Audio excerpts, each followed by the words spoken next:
Assalamualaikum warahmatullahi wabarakatuh. Selamat pagi anak-anak, apa kabar kalian? Semoga kalian dalam kondisi sehat-sehat saja ya.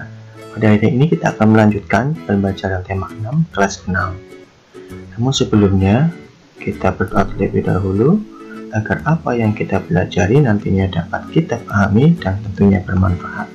Berdoa dimulai. Berdoa selesai. Hari ini kita akan melanjutkan pembelajaran tema 6, subtema 1, pembelajaran yang kedua. Nanti akan dibahas mengenai ciri masa pubertas, dan kita akan mencari kata kunci pada bacaan. Perhatikan gambar di bawah ini. Siti dan keluarga sebagai warga masyarakat yang baik selalu membuang sampah pada tempatnya. Siti dan keluarga sangat peduli dengan lingkungan rumahnya. Di depan rumah Siti dipasang tempat sampah untuk sampah basah maupun sampah kering. Orang yang lewat di depan rumah Siti pun boleh membuang sampah di tempat sampah itu. Banyak perilaku yang dapat kita perbuat untuk peduli lingkungan. Lingkungan yang bersih, asri, dan sehat merupakan jembatan bagi masyarakatnya untuk menuju hidup sejahtera. Bacalah bacaan berikut. Ya, bacaannya berjudul Kampung Rawajati. Dengarkan ya. Di Kampung Hijau Rawajati, selain peduli untuk membuat lingkungan hijau oleh tanaman, terlihat juga kesadaran warga yang cukup tinggi untuk andil terhadap pengelolaan sampah dengan bijak. Sebuah sentra pengumpulan sampah disediakan di area kampung untuk menampung aneka sampah rumah tangga. Para ibu turut andil dengan memisahkan sampah dapur seperti kulit bawang, batang sayuran, kulit buah, dan kulit telur, kemudian dikumpulkan di sentra bersama dengan sampah kebun. Campuran sampah dapur dan sampah kebun dari warga kemudian diolah menjadi kompos. Setiap warga diperbolehkan mengambil kompos untuk penyubur tanaman. Apa yang dilakukan warga Kampung Rawajati terhadap sampah konsumsi? Sampah konsumsi ada yang berupa sampah organik. Sampah organik adalah sampah yang berasal dari sisa makhluk hidup yang terdapat di alam seperti tumbuhan dan hewan, serta berbagai hasil olahannya sehingga dapat terurai secara alami. Sampah organik termasuk sampah yang ramah lingkungan. Di Kampung Rawajati tidak akan ditemukan gulungan sampah sisa makanan yang menimbulkan aroma tidak sedap. Mengapa demikian? Beberapa warga memiliki lubang biopori atau lubang resapan di halaman rumah. Sampah sisa makanan tiap hari dituang ke dalam lubang biopori dan dibiarkan membusuk di sana.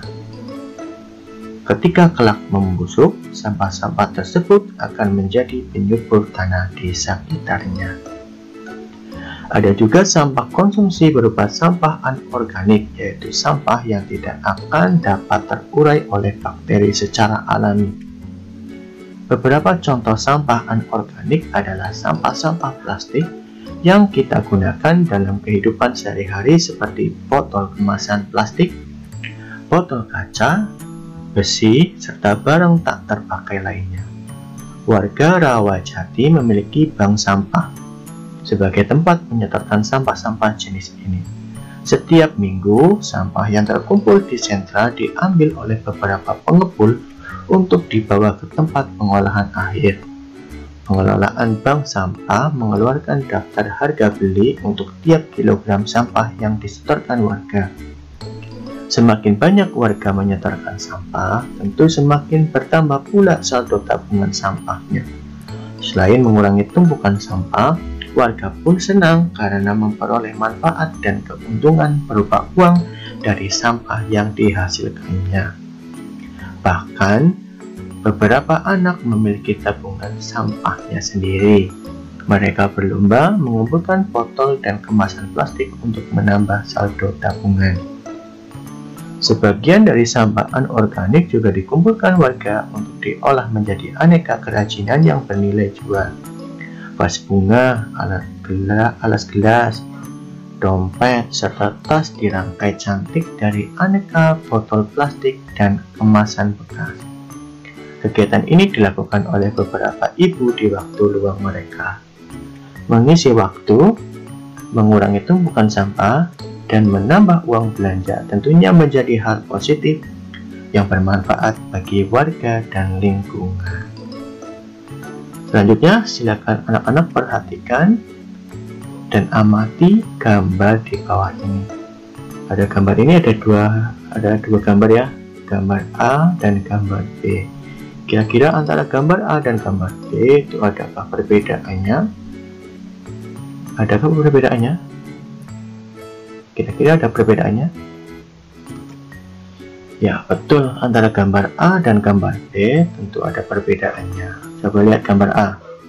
Pada gambar A, baik anak laki-laki maupun perempuan belum nampak adanya tanda-tanda pubertas.